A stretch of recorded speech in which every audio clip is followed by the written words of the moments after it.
The equilateral triangles were designed to go out in the tinker yard and be sculptural elements for the garden bench.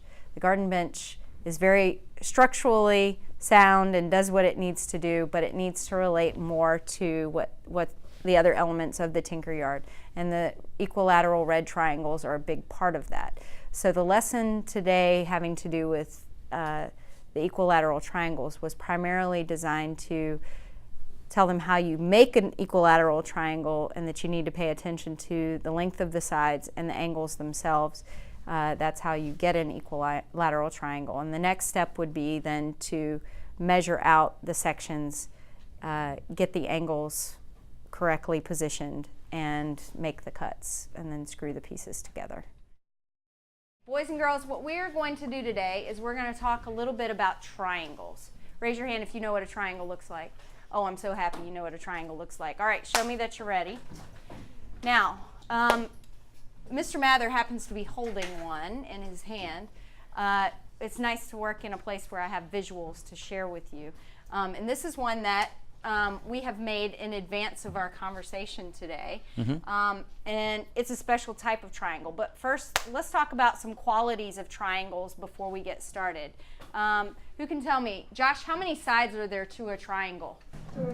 3. Okay, I'm glad we know that. Now, you may not know, there's some information about triangles that you guys aren't supposed to know yet. But I'm going to give you some secrets about them. Okay? I'm going to give you some secrets. I'm going to let you in on some of my secrets because guess what?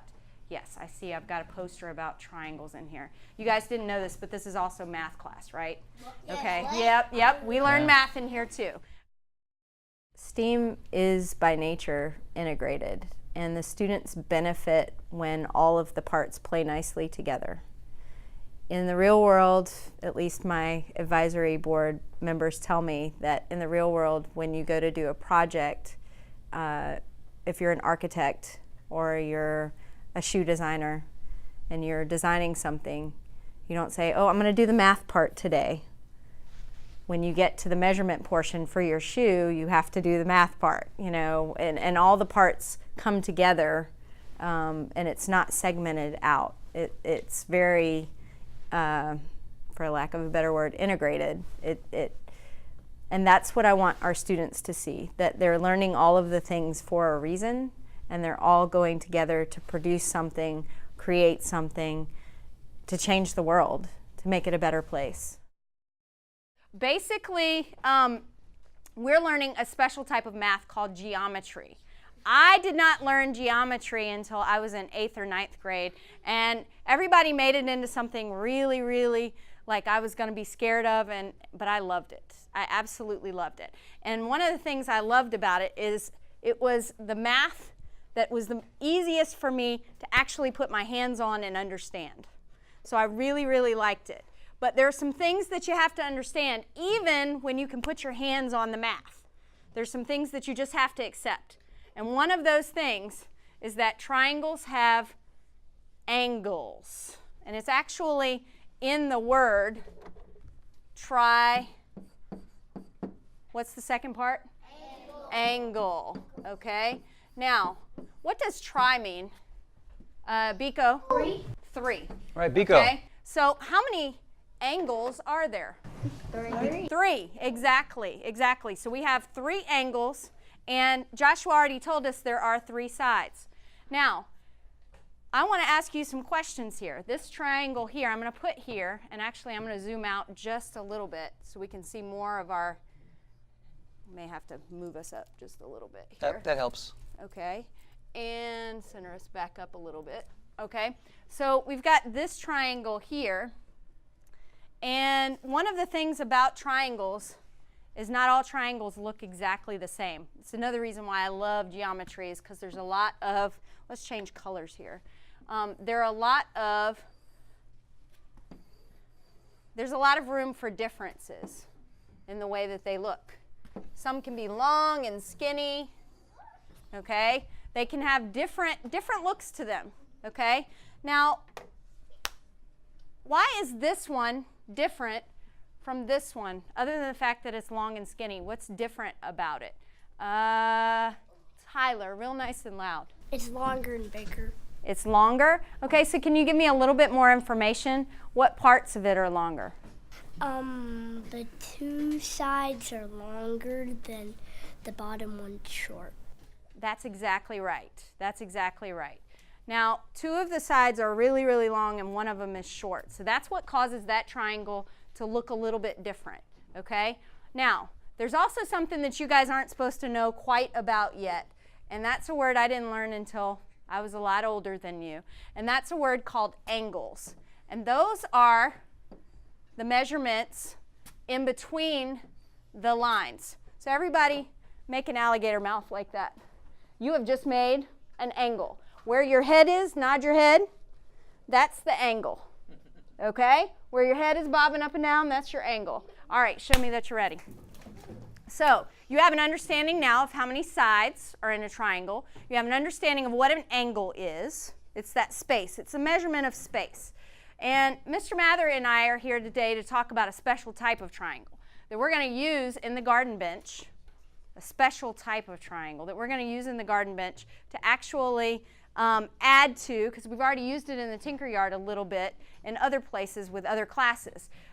So we want to make sure that we're using that similar repetitive shape again, okay? So you want to pick up? Yeah, I do, because one thing I love about being in Miss Bryant's lab is that she has a lot of good tools. She has power tools, she has bench tools, sanders, drill press, bandsaw, and that's what I need to know how to use to make these kinds of triangles. So, Miss Bryant, do you have a tool here in your lab that helps us to find angles and make angles? I do. Has anybody ever seen a tool like this before? I'm glad that you've seen a tool like this before. Does anybody know what this tool does? What does this tool do? Ellis, what does it do? It kind of helps you where you need to see where you need to cut and... Yes, it does. It helps us see where we need to cut and stuff, okay? So specifically, do you notice how it has an arm? It does kind of like what you were doing. Do that with me.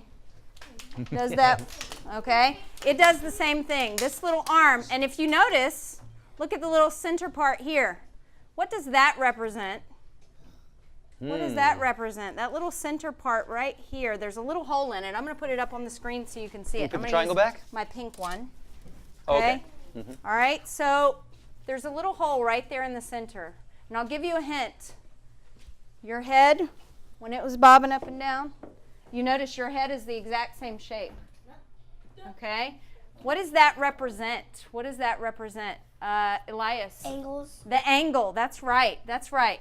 So this right here, that little space in there tells us what the angle is. Does everybody see that tiny little pink dot on there? Yeah. That is an arrow that points to a number on here. And that number, and we can zoom in so that you can see it a little bit better, but that number tells us how big the angle is.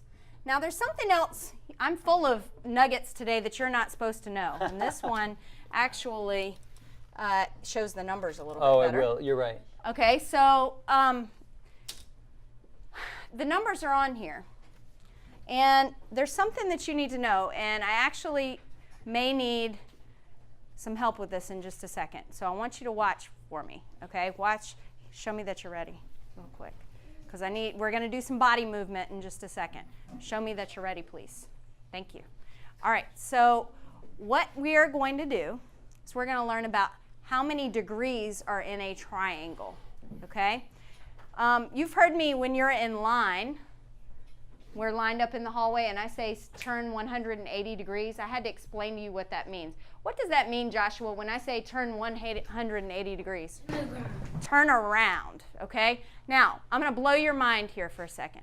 All triangles, it doesn't matter what they look like, all of them have 180 degrees. Now, it doesn't mean they turn around in space. It means that when I add up this angle right here, with this angle right here, ooh, goodness, okay, and this angle, if I add up all three of those, it will equal 180. So I'm gonna show that physically real quick here.